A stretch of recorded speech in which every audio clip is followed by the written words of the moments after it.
দেখতে দেখতে আরো এক সপ্তাহ চলে যায়। শুদ্ধ গ্রামে এসেছে আজ। সন্ধ্যার পর বাসা থেকে বেরিয়ে নাসিমের নাম্বারে কল করে দেখা করতে। নাসিম আশেপাশেই ছিল, তাই শুদ্ধ নাসিমকে নিয়ে তাদের বাড়িতে আসে। মায়েরা ঘর থেকে বের হয়।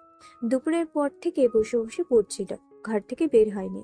মাত্র বের হলে সামনে শুদ্ধকে দেখে হেসে বলে, কেমন আছেন ভাইয়া? শুদ্ধ কিছু বলার আগে পাশ থেকে নাসিম অবাক হয়ে বলে, বারবি ডল? মায়েরা শুদ্ধর পাশে সেই বাসে ছেলেটাকে দেখে চোখ বড় বড় করে তাকায়। রেগে বলে, আপনি আমায় ফলো করতে করতে বাসায়ও চলে এসেছেন? আপনি জানেন আমার জামাই কত রাগী? আপনাকে উড়ে দিতে 1 সেকেন্ডও লাগবে না তার। নাসিব হা করে চেয়ে আছে। পাশ থেকে শুদ্ধ নিজেও অবুঝ নয়নে চেয়ে আছে। তবে মায়েরার কথা শুনে ঠোঁট টিপে হাসলো। ফোন বের করে রেকর্ডের অপশন অন করে বলল, তোমার জামাই কি করবে মাইরা, আর একবার বলো তো। মায়েরা নাসিমের দিকে চেয়ে বিরক্তি কণ্ঠে বলে, আমার জামাইয়ের মাথা থেকে পা পর্যন্ত শুধু রাগ আর রাগ।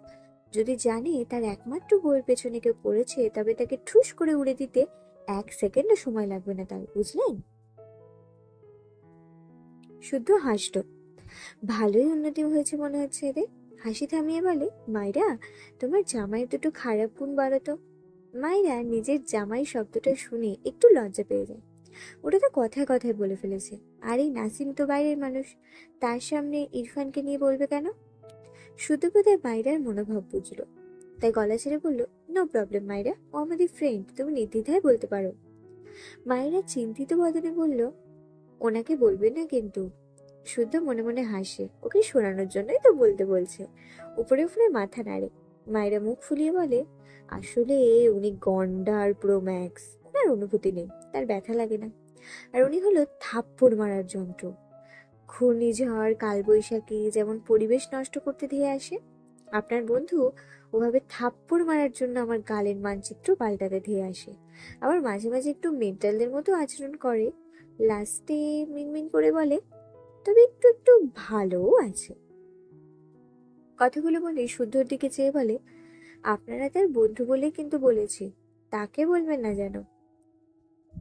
নাসিম গম্ভীর চোখে মায়েরার দিকে চেয়ে আছে। মায়েরা খেয়াল করলে বলে, আপনি আবার আমার দিকে তাকাচ্ছেন? শুনলেন না আপনার বন্ধুর বউ? শুদ্ধ অবাক হয়ে বলে, কি হয়েছে মায়েরা? মায়েরা শুদ্ধকে বিচার দেয়, ভাইয়া, এই লোকটা আমায় অনেকদিন হলে ডিস্টার্ব করে, কিছু বলুন তো। শুদ্ধ নাসিমের দিকে তাকিয়ে বলে, ছি ছি ছি, এত অধঃপতন হয়েছে তোর, শেষমেশ ইরফানের বউয়ের পিছু পড়লি। নাসিম রেগে তাকায় শুদ্ধর দিকে। অতঃপর বলে, ওকে ইরফান কবে বিয়ে করলো? ওকে তো আমি বিয়ে করব। শুদ্ধ অবাক হয়ে বলে, এই সেই? নাসিম রেগে বলে, হ্যাঁ, ইরফান তোকে ডিভোর্স দিতে চায়, কবে দিবে? শুধু মায়েরার দিকে তাকালে দেখলো মায়েরা কৌতূহলী দৃষ্টিতে তাদের দিকে চেয়ে আছে।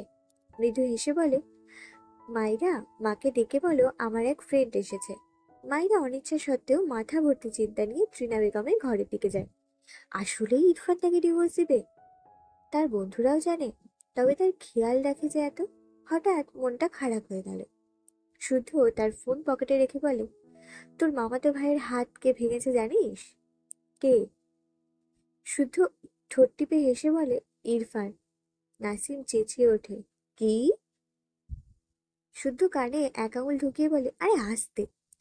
এর কারণ জানি না, তবে মাইরা রিলেটেড ছাড়া কিছু হবে না। গ্রামে আসেই মাইরার জন্য, হাত ভাঙবে আবার কার জন্য? ওকে পছন্দ করলাম আমি, বিয়ে করলো ইরফান, এসব কি ভাই? শুধু মন খারাপের ভান করে বলে, এখন ভুলে যায়, বিয়ে করে নেন একজনকে, নয়তো ইরফান তোর ভাইয়ের হাত ভাঙলো, তোকে আবার না জানি একেবারে পঙ্গুই করে দেয়। নাসিম বিরক্ত হলো। মাস তিনেক আগে একবার গ্রামে এসে মাইরাকে দেখেছিল, তখনই ঠিক করেছিল এই মেয়েকে বিয়ে করবে। এক দেখাতে ভালো লাগার মতো একটা মেয়ে। কয়েক মাসে ভালো লাগার পরিমাণ দীর্ঘ হয়েছে। এখন শুনছে সে মেয়ে ইরফানের বউ।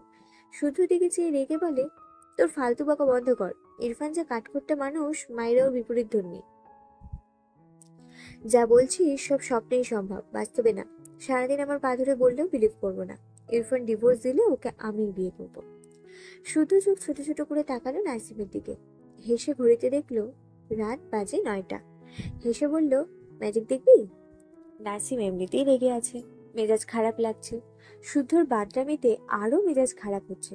শুদ্ধ পকেট থেকে ফোন বের করে মায়েরা সেই রেকর্ড সেন্ড করে ইরফানকে, সাথে একটা ছোট্ট মেসেজ। ছেলেটা মায়েরার পিছু পিছু আমাদের বাড়ি চলে এসেছে। বলছি, তোর জন্য তো সিনিয়র মেয়ে দেখছি। যে ছেলে মায়েরার পিছু নিয়েছে সে ভালো ছেলে, কথা বলে সব ঠিক করে দেবো। মিটিমিটি হেসে ফোন পকেটে রেখে নাসিমের দিকে চেয়ে বলে, রাত 12টার মধ্যে ইরফানকে এখানে পাবে। এরপর শুধু নাসিমের কাঁধে হাত দিয়ে বলে, মায়েরা প্রথম কথাতেই বোঝা যাচ্ছে ওকে কেউ ডিস্টার্ব করছে। আর আমিও মশটা দিলাম। এবার আমাদের নির্দয় ইরফান বাবু ঝড়ের গতিতে তার নামানা বউয়ের কাছে উড়াল দিয়ে চলে আসবে, আর তোকে সুন্দর করে সাহায্য করবে। নাসিম শুদ্ধর হাত নামিয়ে সোফায় বসে বলল, ওকে, আমি ওর আসার ওয়েট করছি। দেখি তোর কথা কতটুকু সত্য। সত্য হলেও কি, ওকে আমার পছন্দ হয়েছে, আমি ওকেই বিয়ে করব। শুধু ভুরু কুচকে বলে, ইরফানের সাথে পারবি? ফালতু ঝামেলা করিস না, ফান করছি না আমি। নাসিম চোখ বুঝে বলল, আমিও ফান করছি না ভাই। 3 মাস একেবারে কম নয়। ওকে নিয়ে ডেলি ভাবি আমি, একদম বারবি ডলের মতো। তুই পারলে আমাকে হেল্প কর, আমি ছাকা খাইতে পারবো না। তাছাড়া শুনলি না ইরফান ওকে মারে? এই পুতুলকে মারে কেমনে? আমার তো ভাবলেই কলিজায় লাগে। এই টপিকে একেবারে ইরফানের সাথেই কথা বলবো। শুধু চিন্তিত হলো, এরা দুজন কোন হাঙ্গামা করবে এখন। ইরফান ঘন্টাখানেক হলো ভার্সিটির খাতা কাটছিল। ফোনে টুম করে শব্দ হওয়ায় হাত বাড়িয়ে ফোন চেক করে। শুদ্ধ দেওয়া ভয়েসে ক্লিক করলে মাইরার কথা ভেসে আসে। প্রথম ভয়েসটা শুনে ঠোঁট বাঁকিয়ে একটু হাসে। ডান হাতে কফির মগ তুলে নিয়ে ফোন সহ ব্যালকনিতে যায়। বিড়বিড় করে, যতটা গাধা ভাবি ততটা না। এরপর দ্বিতীয় ভয়েসটা গম্ভীর মুখে শোনে, রাগের আভা নেই মুখে। যখন মাইরার মেন্টাল কথা কানে আসে তখন ইরফান বিড়বিড় করে, স্টুপিড গার্ল। এরপর শুদ্ধর মেসেজে চোখ বুলায়। প্রথম ভয়েস আসে, আবার ওপেন করে। মনে হলো মাইরা কাউকে বলছে, মানে শুদ্ধর কথা মিথ্যা না। মুহূর্তেই চোয়াল শক্ত হয়ে যায়। শুদ্ধর নাম্বারে কল দিলে সাথে সাথে রিসিভ হয়। ইরফান বলে ওঠে, ছেলেটা কে? শুধু শব্দ করে হেসে ফেললো, যদিও এখন হাসির সময় না। দুই বন্ধুর মাঝে ঝামেলা লাগতে যাচ্ছে আর সে হাসছে। কিন্তু ইরফানের কাহিনী দেখে না হেসেও পারল না। ইরফান রেগে বলে, যা জিজ্ঞেস করলাম বল। শুধু নিজেকে সামলে বলে, নাসিম, ওর বারবি ডলে মাইরা। ইরফান অবাক হয়ে বলে, হোয়াট? শুদ্ধ হেসে বলে, তা দিয়ে দিবি ওর বারবি ডলকে? ও আমাদের বাসায় আছে। শিয়াল যেমন মুরগিকে ধরতে চায়, ও মাইরাকে বারবার এভাবে ধরতে চাচ্ছে। আমি তো ওর দায়িত্ববান বন্ধু আর ভাই বলে তোর বউকে পাহারা দিচ্ছি। কতক্ষণ পারবো জানি না। ইরফান দাঁতে দাঁত চেপে বলে, ওকে এক্ষুনি বের করে দে বাসা থেকে। শুদ্ধ হেসে বলে, যাচ্ছে না। মাইরাকে ডেকে আনি যাই, ওদের গল্প করে স্পেস দিয়ে একটু, তুই নিশ্চিন্তে ঘুমা। কথাটা বলেই কল কেটে দিল। ওপাশ থেকে ইরফান হাতের মগ ছুঁড়ে ফেললো। বিড়বিড় করে, স্টুপিড গার্ল, তোমার মুখে পার্মানেন্ট কালি মাখাবো আমি, ওয়েট। এরপর গটগট পায়ে ভেতরে গিয়ে টেবিলে বিছানো এক্সামের খাতাগুলো গুছিয়ে রাখলো। দ্রুত রেডি হয়ে বের হয়ে গেল বাসা থেকে। নাসিম কটমট চোখে শুদ্ধর দিকে চেয়ে আছে। শুদ্ধ পাত্তা দিল না। নাসিম রেগে বলল, আমি শিয়ালের মতো উৎপেতে আছি? শুদ্ধ মিটিমিটি হেসে বলল, তা নেই। মাইরাকে ডেকে আনলে বারবি ডল করে তো মুখে ফেনা তুলবি, গল্পও করবি, করবি না? মুহূর্তেই নাসিমের মুখ থেকে রাবেগের আভা মিলিয়ে গেল। স্বাভাবিক গলায় বলে, যা ডেকে আনতে হবে। শুদ্ধ ফুরুকুচকে বলল, ইরফান আসুক, ওর বউ ও দিল দেবে, আমাকে বলে লাভ নেই। নাসিম হতাশায় শ্বাস ফেলে মন খারাপ করে বসে রইল। কি কপাল তার! একটাই মেয়ে জীবনে পছন্দ করলো, তাকেই তার বন্ধুর বউ হতে হলো। মনটাই ভেঙে গেল। নাসিম আর শুদ্ধদের বাড়ির সামনে অন্ধকারে বসেছিল। রাত প্রায় 12টার কাছাকাছি। ইরফানের গাড়ি এসে থামে। শুদ্ধ হেসে নাসিমের উদ্দেশ্যে বলে, বুঝলি কিছু? নাসিম মন আরো খারাপ হয়। তার কপাল যে পুড়েছে খুব ভালোই বুঝলো। ইরফান নাসিমকে দেখে এগিয়ে এসে বলল, তুই এখনো যাসনি কেন? নাসিম হেসে বলে, বারবিডল যেখানে আমিও সেখানে। তুই আমার বারবিডলকে ডিভোর্স দিয়ে দে, ওকে আমি বিয়ে করবো।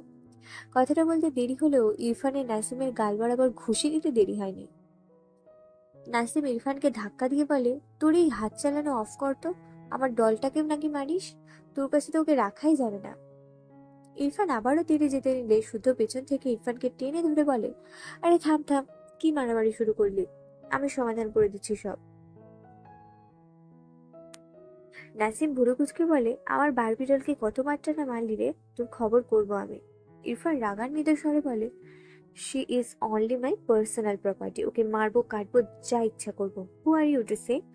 আর একবার ওকে এই ফালতু নামে ডাকলে তোর জিভ টেনে ছেড়ে ফেলবো আমি। নাসিম অবাক হয়ে ইরফানের দিকে চেয়ে আছে। এটা ইরফান? বিশ্বাসই হয় না। শুধু দিকে তাকালে দেখলো শুধু হাসছে। নাসিম ঢোক গিলল, অতঃপর মৃদুস্বরে বলে, তুই ওকে অনেক মেরেছিস, আর তোর মতো এমন হোপ করে রাখা মানুষকে কে লাইক করে? ও তোকে লাইক করে না, আই এম শিওর। ইরফান শান্ত চোখে তাকায় নাসিমের দিকে। নাসিম আবারও বলে, আমার সাথে 3 দিন মিশলে ওর আমাকে ভালো লাগবে, আমি লিখে দিচ্ছি। তাছাড়া ও তোর মার খেয়ে আমার মতো অপশন পেলে অবশ্যই মার খাওয়ার জন্য তোর কাছে থাকবে না। ইরফান শুধুকে ধাক্কা দিয়ে এগিয়ে এসে নাসিমের কলার ধরে তাদের দাস পিছু বলে, ওর আশেপাশে তোকে যদি একবারও দেখেছি, বিলিভ মি, তোকে কেটে গঙ্গায় ভাসিয়ে দিতে জাস্ট একবারও ভাববো না। মাই ডিড। কথাটা বলে নাসিমকে ধাক্কা মেরে বাড়ির ভিতরে চলে যায়। মাইরা পড়তে পড়তে টেবিলে মাথা রেখেই ঘুমিয়ে গিয়েছিল। ঘুম ভাঙলে অনুভব করে ঘাড় কেমন যেন ব্যথা হয়ে গিয়েছে। ঘরে লাইট জ্বালানো। ঘড়িতে দেখলো 12টা বাজে। চেয়ার থেকে উঠে দরজার কাছে আসে ঘরের লাইট অফ করতে। তখনই তার ঘরের দরজা খুলে যায়। মাইরা চোখ তুলে তাকিয়ে সামনে ইরফানকে দেখে অবাক হয়। এত রাতে ইরফান এখানে কেন? ইরফান ভেতরে এসে ঘরের দরজা ভিড়িয়ে দেয়। এরপর উল্টো ঘুরে মাইরার দিকে তাকায়। মাইরার চোখ জোড়া মৃদু লাল, মুখ হালকা ফোলা। ঘুমো ঘুম চোখে মাইরা ইরফানের দিকে অবাক হয়ে চেয়ে আছে। চুলগুলো এলোমেলো হয়ে আছে। ইরফান বাইরে থেকে রেগে আসলেও মাইরাকে দেখে কেমন যেন মুখায় হঠাৎই শান্ত হয়ে গেল। দপদপ করা রাগটাও কোথায় যেন মিলিয়ে গেল। টেবিলের ওপর বাম গাল ঠেকিয়ে ঘুমানোয় মাইরার গালের উপরিভাগে দাগ পড়ে গিয়েছে। ফর্সা গালে হালকা লাল দাগ, চোখ এড়ায় না ইরফানের। ইরফান ডান হাতের আঙুল ছোঁয়ায় মাইরার গালে। মৃদুস্বরে বলে, এখানে কি হয়েছে? মাইরা পিটপিট করে চেয়ে থাকে ইরফানের দিকে। ইরফান মাইরাকে দেখে বুঝলো ঘুমিয়েছিল। মৃদুস্বরে জিজ্ঞেস করে, ঘুমিয়েছিলে? মাইরা ঘোরের মাঝে আছে। সে ভুলভাল দেখছে নাকি ঘুমের মধ্যে? ডান হাতে 2 হাত কচলে ইরফানের দিকে তাকা। না, ঠিকই তো দেখছে। ইরফান মাইরার এলোমেলো চুলগুলো গুছিয়ে দিল অগোছালো হাতে। নাসিমের কথা মনে হলে মাইরার চোখের পানে দৃষ্টি রেখে শান্ত গলায় প্রশ্ন করে, তুমি কেমন ছেলে লাইক করো? মাইরা আগের চেয়েও অদ্ভুত ভাবে তাকায় ইরফানের দিকে। সে পাগল হলো নাকি এই লোক? জিভ দিয়ে ঠোঁট ভেজায়। 3টে প্রশ্ন করেছে, একটারও উত্তর দিতে পারছে না মাইরা। তবুও ইরফান শান্ত। মাইরার নিজেকেই পাগল লাগছে। ইরফানের দিকে তাকালে দেখলো ইরফান এখনো শান্ত চোখে গম্ভীর মুখাভাবে তার দিকে চেয়ে আছে। ইরফানের নরম কণ্ঠ, বলো, তুমি কেমন ছেলে লাইক করো? মাইরা অবাকের ওপর অবাক হয়। মাথা তুলে পিটপিট করে চোখ মেলে ইরফানকে দেখে। বিস্ময় কণ্ঠে বলে, আপনার কি জ্বর এসেছে? ইরফান মাইরার দিকে 2 কদম এগিয়ে আসে। মাথা নিচু করে মাইরার মুখ বরাবর তার মুখ রেখে বলে, চেক করো। মায়েরা চোখ বড় বড় করে তাকায়। এক পা পিছিয়ে যায়। ইরফান ভুরু কুচকে তাকায় মায়েরার দিকে। মায়েরা আমতা আমতা করে বলে, এত রাতে কেন এসেছে? ইরফান সোজা হয়ে দাঁড়িয়ে গম্ভীর গলায় বলে, তোমার 2 গালের মানচিত্র পাল্টে দিতে। মায়েরা চোখ বড় বড় করে তাকায়। ইরফান মায়েরার দিকে আরেকটু চেপে দাঁড়ায়। আবারও গম্ভীর গলায় বলে, আমি তোমার গালের মানচিত্র পাল্টে দিতে ধেয়ে আসি? মায়েরা দ্রুত দুদিকে মাথা নাড়ায় ঘন ঘন। শুদ্ধকে বলা কথাগুলো বলে দিয়েছে ভেবেই মাইরার কান্না পায়। ইরফান আবারও একই স্বরে বলে, আমি গন্ডার? মাইরা এবার মাথা নিচু করে নেয়। ইরফান মাইরার গা ঘেঁষে দাঁড়ায়। ইরফানের বুকে মাইরার কপাল থেকে। মাইরা ঢোক গেলে ইরফান আবারও বলে, আমি মেন্টাল? মাইরা জোরে জোরে কাঁদতে ইচ্ছা করছে। সব বলে দিয়েছে শুদ্ধ ভাইয়া। মাথা তুলে অসহায় কণ্ঠে বলে, সরি, আর বলবো না। ইরফান তীক্ষ্ণ গলায় বলে, বাট আমি তোমার গালের মানচিত্র পাল্টাবো। মাইরা দ্রুত তার 2 হাতে 2 গাল ঢেকে নেয়। ইরফান রেগে বলে, বাইরে বেরিয়েছিল কেন? মাইরা আমতা আমতা করে বলে, বেরোয়নি তো। ইরফান মাইরার 2 গাল থেকে মাইরার হাত দুটো নামিয়ে দেয়। মাইরা ঢোক গিলে তাকায় ইরফানের দিকে। ইরফান মৃদুস্বরে বলে, কেমন ছেলে লাইক করো তুমি? এইবার অ্যান্সার না দিলে থাপ্পড় দিয়ে সব দাঁত ফেলবো, স্টুপিড।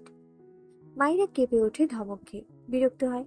জিভ দিয়ে ঠোঁট ভিজিয়ে বলে, আপনার মতো থাপ্পড় মারার যন্ত্র আর খবিশ লোক ছাড়া সব ছেলেদের পছন্দ আমার। ইরফান রেগে যায়। 2 হাতে মাইরাকে তার সাথে চেপে ধরে। তাদের দাঁত চেপে বলে, স্টুপিড, তুমি ভালো হবে না। মাইরাও কিছুটা রেগে বলে, আপনি গত সপ্তাহ মেরেছেন আমাকে।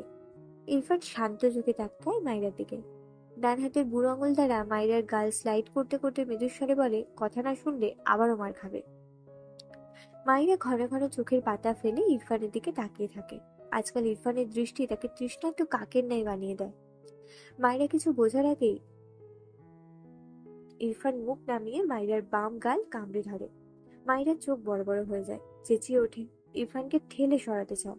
ইরফান ছাড়ে না, বরং আরেকটু শক্তি প্রয়োগ করে দাঁত বসায়। মাইরার চোখ মুখ কুঁচকে নেয় ব্যথায়, তবে শান্ত হয়ে যায়। পুরো শরীর কেমন শিরশির করে। মেঝেতে থাকা পায়ের আঙুলগুলো গুটিয়ে নেয় ঢোক গেলে। ইরফান মাইরার গাল ছাড়ে না, দাঁত বসিয়ে চোখ বুজে আছে, যেন খুব ইম্পর্টেন্ট কাজে ব্যস্ত ছিল। প্রায় 3 মিনিটের মাথায় ইরফান বুঝলো মাইরা শান্ত হয়ে আছে। ধীরে ধীরে ছেড়ে দেয়। জায়গাটা জখম হয়ে গিয়েছে। মাইরা ছাড়া পেয়ে ইরফানের বন্ধন থেকে নিজেকে ছাড়াতে চাইলে ইরফান বিরক্ত হয়, রেগে বলে, রাগিও না আমায়। মাইরা চোখ তুলে তাকায় ইরফানের দিকে। ইরফান তাকায় মাইরার চোখের পানে। মেয়েটার চোখে পানি টইটুম্বুর। ইরফান ডান হাতের আঙুল মাইরার কামড় দেওয়ার স্থানে চেপে ধরে। মাইরা ব্যথায় কেঁপে ওঠে। ইরফান দেখলো মাইরার অবস্থা। মাইরার আঁখি টইটুম্বুর পানি দিয়ে ভেজা গলায় বলে, আপনার প্রবলেম কি? এমন রাক্ষসের মুডে এসেছেন কেন? ইরফান মাইরার গালের জখম হওয়ার স্থানে আলতো করে হাত বুলিয়ে মাইরার চোখের দিকে তাকিয়ে গম্ভীর গলায় বলে, তুমি থাপ্পড় লাইক করছো না তাই? মাইরা হা হা করে তাকায়। এই লোক কি পরিমাণ খবিশ ভাবা যায়! থাপ্পড়ের বদলে কামড় দিচ্ছে। ইরফান 2 হাতে মাইরার ঝাপসা চোখ মুছে দেয়। রমণীয় সুরে শুধায়, do you know the name of this bite? মাইরা চোখের পাতা ফেলে বোকা চোখে ইরফানের দিকে তাকিয়ে থাকে। ইরফান ঠোঁট বাঁকায় সামান্য, হেসেছে বোধহয়। মাইরা বুঝলো না। তার কাছে ইরফানকে স্বাভাবিক গাম্ভীর্য লাগে। ইরফান তার বাঁ হাত মাইরার কানের লতি ছুঁয়ে ঘাড়ে রাখে, আঙুলগুলো চুলের ভাঁজে রাখে। মাইরা ঢোক গিলে ইরফানের দিকে তাকায়। ইরফান তার মাথা বাঁ দিকে বাঁকিয়ে চোখের পলকে মাইরার ডান গালে দাঁত বসে। মাইরার দাঁতের দাঁত চেপে রইল। এইবার একটা টু শব্দটিও করল না। মিনিট 2 পর মাইরার গাল আলগা করে দেয় ইরফান। মাথা তুলে মায়ের দিকে তাকালে দেখলো মেয়েটা মাথা নিচু করে আছে। ইরফান বাঁ হাতে মাইরার কামড় দেওয়ার স্থানে আঙুল চালিয়ে বলে, ইটস বদনজর টিকা অর বদনজর বাইট অ্যান্ড। ইরফান মাইরার দিকে তাকিয়ে থেমে যায়। 2 মিনিটে চুল কপাল জুড়ে স্থান নিয়েছে মাইরার। ইরফান ডান হাতে তা মাইরার কানের পিঠে গুজে দিয়ে বিড়বিড় করে, লিটল গার্ল। মাইরা অদ্ভুত ভাবে তাকিয়ে আছে ইরফানের দিকে। বদনজর টিকা তো ওই যে ছোটবেলায় কপালে কালো টিপ দেয় না, ওটাকে তো বদনজর ফোঁটা বলে তাদের গ্রামে। যদিও সেটা মানুষের মুখে প্রচলিত, আদতে এটা একদম ঠিক নয়। কিন্তু এই লোক কোন আক্কেলে এটা টিকা বলছে? ইরফানকে থেমে যেতে দেখে ভুরু কুঁচকে বলে, আর কি, থেমে গেলেন কেন? আর অদ্ভুত নাম মনে পড়ছে না? ইরফান ভুরু কুঁচকে ধমকে বলে, স্টুপিড গার্ল। বড় হবে কবে? মায়েরা তার দুগালে হাত রেখে রেগে বলে, হব না বড়, হয়েছে? সারাদিন এক কথা বলে বলে কান পচে গেল। ইস, আমার গাল। ইরফান বিরক্তিকর শ্বাস ফেলে। এই গাধাকে শুধু মারতেই ইচ্ছা করে তা। হঠাৎই শক্ত কণ্ঠে জিজ্ঞেস করে, বাইরে বেরিয়েছিলে কেন? মায়েরা ইরফানের দিকে তাকায়। মুহূর্তেই এমন রেগে গেল কেন? চোখ নামিয়ে ঢোক গিলে বলে, বের হয়নি। ইরফান রেগে বলে, মিথ্যে বললে বেহিসেব বাইটে গাল দুটোর অস্তিত্ব হারাবে। একটু থেমে বলে, নাসিমের সাথে কথা বলেছো কেন? You know he likes you. মায়েরা বুঝলো বাইরে সেই ছেলের নাম নাসিম। অতঃপর বলে, হ্যাঁ জানি, সে আমাকে পছন্দ করে, আমিও। ইরফান মায়েরার ঠোঁটের উপর বুড়ো আঙুল চেপে ধরে। দৃষ্টি সেটায় নিবদ্ধ রেখে গম্ভীর গলায় বলে, বাজে বকা অফ করো স্টুপিড। ইরফানের কথার মর্মার্থ বুঝতে না পেরে মায়েরা গুটিয়ে যায়। ইরফান মাইরাকে ছেড়ে দূরে সরতে চায়। হাত ঘড়িতে একবার সময় দেখে। এরপর মায়েরার দিকে তাকিয়ে বলে, 1 মগ কফি আর তোমার ফিজিক্স বই নিয়ে আমার রুমে আসবে। Time 5 minutes. মায়েরা ভুরু কুঁচকে তাকালো ইরফানের দিকে। তার সামনের দিন ফিজিক্স এক্সাম, এই লোক কি করে জানলো? অতঃপর বলে, আপনি জানলেন কি করে সামনের দিন আমার ফিজিক্স এক্সাম? ইরফান দরজা খুলে বাইরে যেতে যেতে বলে, because I am not a donkey like you. মায়েরা চোখ মুখ কুঁচকে তাকালো। এই লোক ভালোভাবে কথাই বলতে পারে না। সে গাধা হলে এই লোক যে গন্ডার সেটা স্বীকার করবে না। খবিশ লোক। ইরফান পিছু ফিরে বলে, কাম ফার্স্ট স্টুপিড। মায়েরা যেভাবে ছিল ওভাবেই ধূপধাপ পা ফেলে ইরফানের পাশ কাটিয়ে ঘর থেকে বেরিয়ে যেতে নেয়। ইরফান মায়েরার হাত টেনে ধরে। তার সামনে দাঁড় করিয়ে দেয়। শক্ত চোখে মায়েরার দিকে তাকায়। মায়েরা অবাক হয়, কি জ্বালা, এই লোকের সেকেন্ডে সেকেন্ডে আমার মুড চেঞ্জ হয় কেন? কিছু বলতে চায়, তার আগে ইরফান মায়েরার ওড়না হাত দেয়। আগামাথা খুঁজে না পেয়ে বিরক্ত হয়। মায়েরা ইরফানের হাত ধরে বলে, কি করতে চাইছেন আপনি? ইরফান কিছু বলল না। ওড়না টেনে মায়েরার মাথা ঢেকে দেয়। মায়েরা অবাক হয় ইরফানের কাণ্ডে। ইরফান পাশ দিকে খোলা দরজার দিকে তাকায়। নাসিমার শুদ্ধর গলার আওয়াজ পায়। কপালে বিরক্তিকর ভাঁজ ফুটে ওঠে। মায়ের হাত ধরে নিজেই রান্নাঘরের দিকে যায়। মায়ের অবাক হয়ে বলে, আরে আপনি কেন যাচ্ছেন? আমি আপনার কফিতে বিষ মেশাবো না, নিশ্চিন্তে থাকুন। ইরফান ধমকে বলে, শাট আপ। মায়েরা মুখ ফুলিয়ে ইরফানের পিছু পিছু যায়। মায়েরা চুলায় গরম পানি বসিয়ে দাঁড়িয়ে আছে। একটু পর পর ইরফানের দিকে তাকায়, যে রান্নাঘরের দরজার দাঁড়িয়ে যেন ফোন গুতাচ্ছে। মায়েরা ভাবে, এই লোকের প্রবলেমটা কি? গাল দুটোই হাত বুলো। ইস, কি জোরে কামড়টাই না দিল। বিড়বিড় করলো, রাক্ষস একটা। ইরফান মাইরার পিঠ ঘেঁষে পেছনে দাঁড়িয়ে লো ভয়েসে বলে, আচ্ছা। মাইরা ভয় পেয়ে যায়, ইনি তো দরজায় ছিল, এখানে কখন আসলো? দ্রুত পিছু ফিরতে চায়। একদম চুলের সামনেই দাঁড়িয়েছিল। বেখেয়ালে বাঁ হাত টকবকে ফুটে ওঠা গরম পানির ভেতর পড়ে। মাইরা আর্তনাদ করে ওঠে। ইরফান হতভম্ব। তার হাতে থাকা ফোন ছুঁড়ে ফেলে দ্রুত মাইরার হাত টেনে তোলে। বাঁ হাত উল্টে পাল্টে দেখে বিচলিত কণ্ঠে বলতে থাকে, sorry little girl, I am sorry. এরপর দ্রুত রান্নাঘরের সিঙ্কের উপর ট্যাপের নিচে মাইরার হাতটা ধরে। মাইরার হাত ভীষণ জ্বলছে। ইরফানের হাত থেকে হাত ছাড়িয়ে নিতে চায়। ইরফান ছাড়ে না। তার কপালে ভয়ানক চিন্তার ভাঁজ। তার কাছে তো মেডিসিন নেই, এখন কি হবে? মাইরা জড়ানো কণ্ঠে বলে, হাত ছাড়ুন। ইরফান মাইরার দিকে তাকায়, ব্যাকুল কণ্ঠে বলে, I am sorry, first aid box আনা উচিত ছিল আমার। শেষ কথাটায় নিজের প্রতি বিরক্তি ঝরে পড়ে। ইরফান চিন্তিত কণ্ঠে বলে, তোমাকে যে মলম ব্যান্ডেজ কিনে দিয়েছিলাম, ওসব কি করেছো?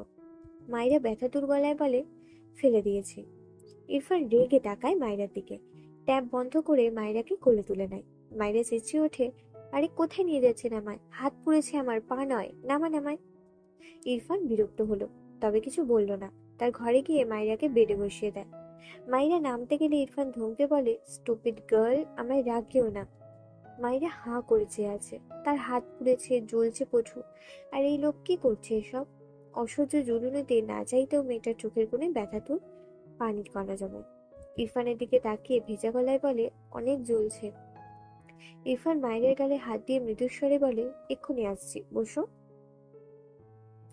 এরপর ইরফান শার্টের হাতা গোটাতে গোটাতে দ্রুত ঘর থেকে বেরিয়ে যায়। একটি পাত্রে পানি নিয়েছে, এর মধ্যে বেশ অনেকগুলো বরফের খণ্ড।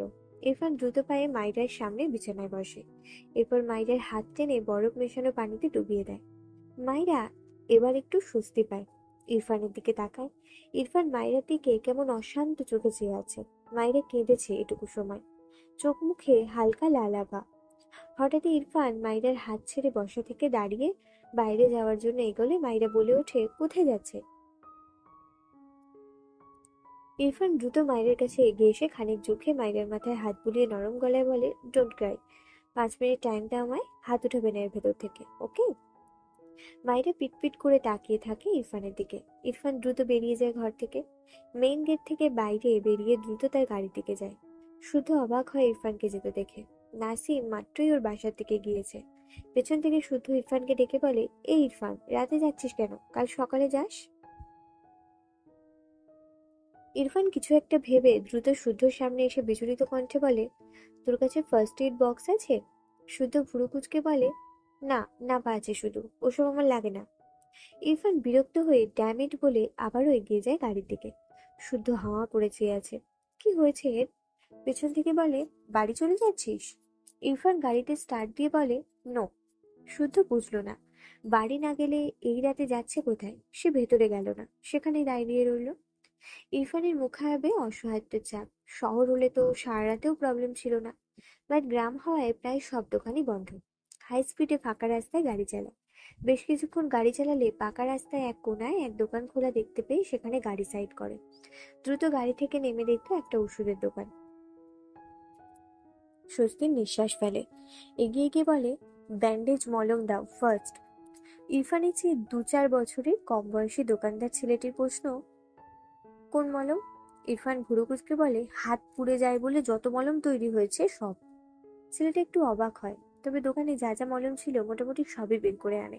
ব্যান্ডেজও এনে রাখে। ইরফান ভুরু কুচকে বলে, আর নেই? জি আছে, সব দিতে বলেছি। ইরফানের কণ্ঠ শক্ত। কিছু ব্যথার ওষুধও দিতে বলে।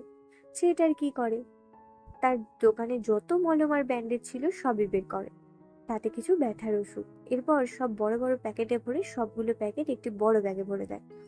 ইরফান তার ওয়ালেট ডেস্কে রেখে ব্যাগ নিয়ে তার গাড়ির দিকে এগোলে ছেলেটি বলে, ভাই আপনার মানি ব্যাগ। ইরফান হাতের ব্যাগ গাড়িতে রেখে এসে তার ওয়ালেটের ভেতর থেকে কিছু প্রয়োজনীয় কাগজপত্র বের করে নেয়। এরপর ওয়ালেট ডেস্কে রেখে দেয়। ছেলেটা ভুরু কুচকে বলে, হিসাব করে টাকা দিন, মানি ব্যাগ দিয়ে যাচ্ছেন কেন? টাকা আছে তো আদেও? ইরফান রেগে তাকায় ছেলেটার দিকে, দাঁতে দাঁত চেপে বলে, এই ওয়ালেটে 10,000-এর কম নেই। কম পড়লে নেক্সট ডে দিয়ে যাবো। এখন আমার টাইম ওয়েস্ট করলে তোকে কেটে গঙ্গায় ভাসিয়ে দিয়ে আসবো, বাস্টার। ছেলেটা চোখ বড় বড় করে তাকায়। ওরে আল্লাহ, এত রাতে কোন গুন্ডা তার দোকানে এসেছে? এজন্যই তার মা দোকান খুলে রাখতেই নিষেধ করে। এরপর থেকে রাত 12টা বাজলেই দোকানের শাটার বন্ধ করে দিয়ে বাড়ি চলে যাবে বলে সিদ্ধান্ত নেয়। ডেস্কের উপর থাকা ওয়ালের উল্টে পাল্টে দেখে অবাক হলো। গ্রে কালার ওয়ালেটের ওপর গাঢ় সিলভার কালারে গুচি লেখা। ভেতরে চেক করলে নতুন টাকা চোখে পড়ে। টাকাগুলো বের করে গুনে দেখলো সবগুলো 500। 1,000 টাকার নোট, পুরো 13,000 টাকা। ছেলেটা অবাক হলো, সাথে খুশিও। এই ওয়ালেট গুড্ডি ব্র্যান্ডের, আর তাকে পাওনার চেয়েও 3 গুণ টাকা ধরিয়ে দিয়ে দিয়েছে। ইরফান গাড়ি থেকে নেমে হাত ঘড়িতে একবার টাইম দেখে। বেশি সময় যায়নি, মিনিট 10 আগে বেরিয়েছিল। ইরফান ইরফানকে দেখে শুদ্ধ বলে, গিয়েছিলি কোথায়, আবার চলে গেলি? ইরফান দ্রুত বাড়ির ভেতরে যেতে যেতে বলে, কাজ ছিল। শুধু ভোতা মুখে ইরফানকে দেখলো। হাতে ওটা কিসের ব্যাগ? এই ইরফানটা পাগল তো হয়েইছে, সাথে তার নিজেকেও পাগল লাগে মাঝে মাঝে ইরফানকে চিনতে না পারার শোকে। ইরফান ঘরে গিয়ে বেডে তাকালে দেখলো মায়েরা ঘুমিয়ে আছে। এগিয়ে গিয়ে একটা প্যাকেট থেকে মলম ব্যান্ডেজ বের করে দুটো মাইরার পাশে বসলে জায়গাটা ভেজা মনে হয়। বসা থেকে উঠে দেখলো পাত্রের পানি সব উল্টে পড়েছে, মাইরার হাত ভেজা জায়গায়। ইরফান বিরক্ত হলো, বিড়বিড় করলো, স্টুপিড। মেঝেতে হাঁটু মুড়ে বসে মাইরের হাত চেক করলো। অনেক লাল হয়ে গিয়েছে, মনে হচ্ছে চামড়া উঠে গিয়েছে। ইরফানের মুখে ব্যথাতুর ছাপ। আলতো হাতে মলম লাগিয়ে দিয়ে ব্যান্ডেজ করে দিল হাতটা। এরপর মাইরাকে দু হাতে আরেকটু সরিয়ে শুইয়ে দেয়। এপাশ পুরোটা পানিতে ভিজে গেছে। মাইরার মুখের দিকে তাকালে দেখলো চোখের আশেপাশে পানির চেটেপোটা। হাত বাড়িয়ে মুখ মুছে দেয়। গালে কামড়ের দাগ স্পষ্ট ফুটে ওঠে। কি যেন ভেবে ঠোঁট বাঁকিয়ে একটু হাসে। ব্যান্ডেজ করা হাতটার দিকে তাকালে মুহূর্তেই মুখ জুড়ে অসহায়ত্ব ভিড় করে। তার মনে হলো সে মাইরার পেছনে গিয়ে দাঁড়ানো, এই মাইরা এখন কষ্ট পাচ্ছে। অনুতপ্ত স্বরে বলে, সরি লিটল গার্ল। এরপর গালে আলতো থাপ্পড় দিয়ে ডাকে, এ গার্ল ওঠো। ঘুমন্ত মাইরার কপালে বিরক্তির ভাঁজ। ইরফান আবারও একইভাবে ডাকলে মাইরা পিটপিট করে চোখ মেলে তার উপর ইরফানকে দেখে অবাক হয়। ইরফান মাইরাকে চোখ মেলে তাকাতে দেখে ভুরু কুচকে বলে, রাত্রে খেয়েছো? মাইরা ঘুমে তাকাতেই পারছে না, আবারও চোখ বুজে নেয়। ডান হাতে ইরফানকে ঠেলে ঘুম জড়ানো কণ্ঠে বিড়বিড় করে, ঘুমিস রূপ, ঘুমিয়েও শান্তি দেয় না। মায়ের কথা শুনে ইরফান চোখ ছোট ছোট করে তাকায় মায়ের দিকে। এবার আগের চেয়ে আরেকটু জোরে গালে থাপ্পড় দিয়ে ধমকে বলে, স্টুপিড গার্ল ওঠো বলছি, নয়তো থাপ্পড় দিয়ে সব দাঁত ফেলে দেবো। এবার মায়ের ঘুম পুরোপুরি ছুটে যায়। চোখ মেলে বড় বড় করে তাকায় ইরফানের দিকে। সে তো ভাবলো ঘুমের ঘুরে ভুলভাল দেখছে। আমতা আমতা করে বলে, এটা সত্যি আপনি? ইরফান সোজা হয়ে দাঁড়িয়ে রেগে বলে, নো, আমার ভূত ইডিয়েট। মাইরা শোয়া থেকে উঠে বসে। আশেপাশে তাকিয়ে বুঝলো এটা ইরফানের রুম। ইরফান তাকে রেখে কই যেন গিয়েছিল। হাতে জ্বলুনিতে সে শুয়েছিল। কখন যে ঘুমিয়েছে বুঝতে পারেনি। হাতের কথা মনে পড়লে অবাক হয়, এখন জ্বলছে না কেন? হাত বাড়িয়ে সামনে আনলে দেখলো ব্যান্ডেজ করা। এটা কে করলো? ইরফান ভুরু কুচকে আবারও জিজ্ঞেস করে, রাত্রে খেয়েছো? মায়ের চোখ তুলে তাকায় ইরফানের দিকে। বোকার মতো তাকিয়ে থাকতে দেখে ইরফান ধমকে বলে, স্টুপিড, তোমার কি মুখ্য কাজ আমার রাগানো? অ্যান্সার করছো না কেন? ধমক খেয়ে মায়ের ধ্যান ভাঙে, মিনমিন করে বলে, খেয়েছি। ইরফান এগিয়ে এসে বেড সাইড টেবিল থেকে একটা ওষুধ ছিঁড়ে বের করে, সাথে এক গ্লাস পানি নিয়ে মায়ের দিকে এগিয়ে দিয়ে বলে, এটা খাও ফার্স্ট। মায়েরা অবাক হয়ে বলে, কিসের ওষুধ খাওয়াচ্ছেন আমায়? আগে বলুন, নয়তো খাবো না। ইরফানের মেজাজ খারাপ হয়। এই বাচ্চা শুধু পারে তার ঠান্ডা মেজাজ গরম করতে। হাতের গ্লাস ঠাস করে রেখে মাইরাকে জোরে হাঁ করিয়ে দিয়ে ওষুধ ঠুসে দেয় মুখে। মাইরা চোখ বড় বড় করে তাকায়। ইরফান ডান হাতে গ্লাস নিয়ে মাইরার মুখের দিকে এগোলে মাইরা বলে ওঠে, দিন দিন, আমি খাচ্ছি খাচ্ছি বলে ইরফানের হাত থেকে গ্লাস নিয়ে দ্রুত ওষুধ খেয়ে নেয়। যে গতিতে গ্লাস এগিয়ে আসছিল তার মুখ কেটে যেত। তাকে তো মারবে না এই লোক সে জানে, তাই ভাবনা বাদ দিয়ে আগে ওষুধটা খেয়ে নিল। সব পানি খেয়ে ফাঁকা গ্লাস বেড সাইড টেবিলের উপর রাখে। এরপর বেড থেকে নেমে দাঁড়ায়। ইরফান পাশে দাঁড়িয়ে আছে। মায়েরা ইরফানের সামনে দাঁড়িয়ে বলে, এই ব্যান্ডেজ আপনি করে দিয়েছেন? ইরফান গম্ভীর গলায় বলে, নো। মায়েরা চোখ ছোট ছোট করে তাকায় ইরফানের দিকে। ইরফান কিছুটা বিব্রত বোধ করে, অতঃপর রেগে বলে, go to sleep and don't disturb me. মায়েরা মুখ পাকায়। ধীর পায়ে ইরফানের ঘর থেকে বেরিয়ে যেতে নিলে ইরফান পেছন থেকে বলে, রাত জাগবে না। মায়েরা দরজার কাছে দাঁড়িয়ে পিছু ফিরে ইরফানের দিকে তাকায়, অতঃপর মিটিমিটি হেসে বলে, চাপ্পু। ইরফান এগিয়ে আসতে নিলে মায়েরা হেসে দৌড় দেয় তার ঘরের দিকে। ইরফান বিড়বিড় করে, স্টুপিড বাঁদর। দেখতে দেখতে মায়েরার এক্সাম শেষ। মায়েরা তো মহা খুশি। এতদিন এক্সামের প্যারায় মন খুলে কিছু করতে পারেনি, আজ যা মন চায় করবে, শান্তিতে একটু মজা করবে। ভাবতেই শান্তি লাগছে। আম্মা জান, আমি শাড়ি পরতে চাই। মায়েরার কথা শুনে ত্রিনা বেগম মৃদু হেসে বলল, কেন? মায়েরা আমতা আমতা করে বলে, আমার বান্ধবীর সাথে মেলায় ঘুরতে যাব, যাই, এক্সাম তো শেষ। ত্রিনা বেগম হেসে বলল, পাগলি মেয়ে, পারমিশন চাইছিস কেন? তোর মন চাইলে পারবি, ঘুরবি। মায়েরা মন খারাপ করে বলে, কিন্তু আমার তো শাড়ি নেই। তোমার শাড়ি আছে? আমি পরতেও পারি না, আমায় পরিয়ে দেবে? ত্রিনা বেগম হেসে ফেললেন। এগিয়ে গিয়ে আলমারি থেকে সবুজ রঙের একটা সিল্কের জর্জেট শাড়ি বের করে আনে। মায়ের অবাক হয়ে বলে, ওয়াও, এই শাড়িটা তো অনেক সুন্দর আম্মা জান, এটা তোমার? ত্রিনা বেগম শাড়ির ভাঁজ খুললেন ধীরে ধীরে, মৃদু হেসে বললেন, এটা আমার ইরফানের বউয়ের জন্য কিনেছি। শুধু আর ইরফানের বউয়ের জন্য একই রকম শাড়ি কিনে রেখেছিলাম। আজ তুই নিজেই পরতে চাইছিস, তাই বের করে দিলাম। মায়েরা খুশি হয়ে বলে, শুদ্ধ ভাইয়ের বউকে হবে তুমি ঠিক করে রেখেছো আম্মা জান? কোথায় এসে? আমার সাথে তো পরিচয় করালে না। ত্রিনা বেগম মৃদু হেসে বললেন, তুই তোর বান্ধবীর সাথে ঘুরে আয়, এরপর শুদ্ধর বউকে দেখাতে নিয়ে যাব। এখান থেকে খুব বেশি দূরে নয় ওদের বাসা। মায়ের চোখ উজ্জ্বল হলো, ওয়াও, এই গ্রামেরই মেয়ে, ভালোই হবে, তার সাথে জমবে ভালো। মায়েরা শাড়ির ভেতরের কাপড় পরে আসলে ত্রিনা বেগম খুব সুন্দর কুচি করে মায়েরাকে শাড়ি পরিয়ে দেয়। জর্জেট হওয়ায় সময় লাগলো পরিয়ে দিতে। বেশ অনেকগুলো সেফটি পিন লাগিয়েছে। মায়েরা খুব মনোযোগ সহকারে দেখছে শাড়ি পরানো, যেন এরপর কখনো পরতে ইচ্ছা করলে নিজে নিজেই পরতে পারে। ভালোই লাগে শাড়ি পরতে। ত্রিনা বেগম শাড়ি পরানো শেষ করে মায়েরার আঁচল ঠিক করে দিল। জিজ্ঞেস করলো, আঁচল ছেড়ে রাখবে নাকি কুচি করে কাঁধে তুলে দেবে? মায়েরা ছেড়েই রাখতে বলে। ত্রিনা বেগম মায়েরার কথায় শাড়ির আঁচল কাঁধে ছেড়ে দিল। সম্পূর্ণ শাড়ি পরানো শেষ করে মায়েরার থেকে কিছুটা দূরে গিয়ে দাঁড়ালো। ফর্সা শরীরে গাঢ় সবুজ রঙের শাড়িতে মায়েরাকে ফুটেছে বেশ। ত্রিনা বেগম শব্দ করে বলে ওঠে, মাশাআল্লাহ, সুন্দর লাগছে তো আমার ইরফানের বউটাকে। মায়েরা লজ্জা মাখা হাসি হাসলো। সুন্দর বলার চেয়ে ইরফানের বউ বলে বেশি লজ্জা পায় মেয়েটা। ঘর থেকে বেরিয়ে যেতে যেতে বলে, এসে কিন্তু শুদ্ধ ভাইয়ের বউকে দেখতে যাবো আম্মা জান, তুমি রেডি হয়ে থেকো। ত্রিনা বেগম মৃদু হাসি মায়েরার চঞ্চলতায়। মনটা বেশি ভালো হলো শুদ্ধর জন্য পছন্দ করা মেয়েকে দেখতে যাবে ভেবে। মায়েরা মাথার উপর শাড়ির আঁচল টেনে মিমির বাড়ির দিকে যায়। হাঁটতে একটু প্রবলেম হলেও খুব বেশি হচ্ছে না। এর আগে একবার পড়েছিল, দ্বিতীয়বার সামলে নিয়েছে মোটামুটি। মিমির বাড়ি গেলে তাকে পায় না। মেয়েটা নাকি তার খালার বাসায় বেড়াতে গিয়েছে। মায়েরার মন খারাপ হয়, তাহলে সে একা একা শাড়ি পরলো কেন? মন খারাপ নিয়ে উল্টো পায়ে হাঁটা ধরে। নিজে নিজেই ঘুরে বাড়ি যাবে এই ভেবেই ধীর পায়ে হাঁটতে লাগলো। হাঁটতে হাঁটতে মাঠ গিয়ে ফাঁকা জায়গায় একটা ছোট্ট পুকুরের পাশে গিয়ে দাঁড়ায়। আশেপাশে তেমন কেউ নেই। মাইরা পুকুরের একদম পাড়ে গিয়ে দাঁড়ায়। বিকেলের আবছা রৌদ্রের ঝলকানি পুকুরের পানিতে পড়েছে। পুকুরের টলটলে পানিতে পাড়ে দাঁড়ানো মাইরার শাড়ি পরিহিত প্রতিচ্ছবি জ্বলজ্বল করছে। মাইরা নিজ প্রতিচ্ছবির পানে চেয়ে রইল। মুখে হাসি ফুটল না, বরং মন খারাপ হলো ভীষণ। ইরফান গত সপ্তাহে আসেনি। তার এক্সামে প্রতি সপ্তাহে একবার হলেও আসতো, কিন্তু গত সপ্তাহে না আসায় মাইরার মন খারাপ হয়ে আছে। কেন যে নিজেই বুঝে পায় না।